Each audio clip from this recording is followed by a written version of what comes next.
Hello, Master Gardeners, and happy Earth Day. It's a very special Earth Day because it is the 50th year anniversary for Earth Day. So I hope you're doing something special today. And if you miss it planting something today, then do it tomorrow. It might be something just as simple as using some recycled container to plant some vegetables in your garden. Just something that has to do with the earth. So you get out there and do something. Now, for me, I'm planting trees. I've got some special seedlings. I actually purchased them a year ago and healed them down in my garden, meaning I just laid them sideways and healed them in, and the weeds grew over them, and nonetheless, some of them have survived. So I yanked them out of the garden today, thinking for my anniversary celebration, I'll plant some of my seedlings. So this happens to be a Betula nigra, one of our river birches, which is a native tree. I have seen them in our local woods area. Usually they must have been more of a pioneer species because they've given away to some of the larger trees. So I'm planting 3 down in the bottom of a horse pasture where the water tends to lay. These are trees that transplant really well, but they dislike drought. So in this wetter area down along my horse field, I'm gonna sink them in where there's soft and standing water. So a very handsome tree, kind of known for its many uses, but for one thing, they used them, the exfoliating bark, for canoes and things special like that. But mostly I enjoy them for their exfoliating bark, which is really pretty. So that peeling bark is different in all of them because these are seedlings done by seed. Therefore, you can't guarantee which ones are going to have beautiful bark and which ones aren't. So it's just a guess. But anyway, a beautiful, graceful, with arching type leaves that come down. And Doug Ptolemy listed as one of the popular trees for insects, for the Lepidoptera species during the summer months. So it's a good species to plant for our native insects as well. So let me show you. When you get these, you have to determine, so how deep do I put them in? You've got to locate on this stem where the roots begin to emerge. And on this one, it's not too hard to see. I've got some little side roots coming here. So that's the level at which I want to plant it. It can be hard to determine where that spot is. So at your first roots, that's your location. So I'm going to pinch it right there. I've pre-dug my hole already. I've dug it down in here. It's a couple inches, quite a few inches deep. It's always nice to have a real nice spade for this. This is a nice pointy shovel. And I'm not working my soil. I'm not adding organic matter. I'm just popping in my seedling. I'm making sure I'm not bending my roots in any way.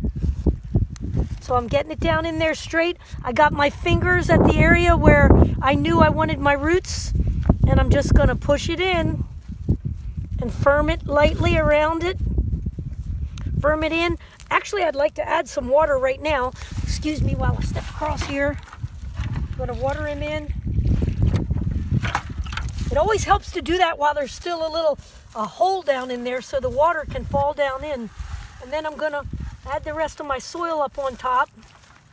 And I'm worried about, again, my deer problem that I have in my yard.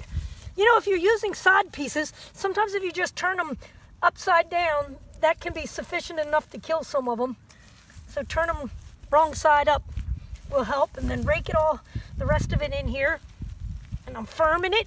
Now I'm going to protect it from the buck. I recycled some of my old horse fence posts. I sawed them off at an angle. I'm going to pop my little tree in here.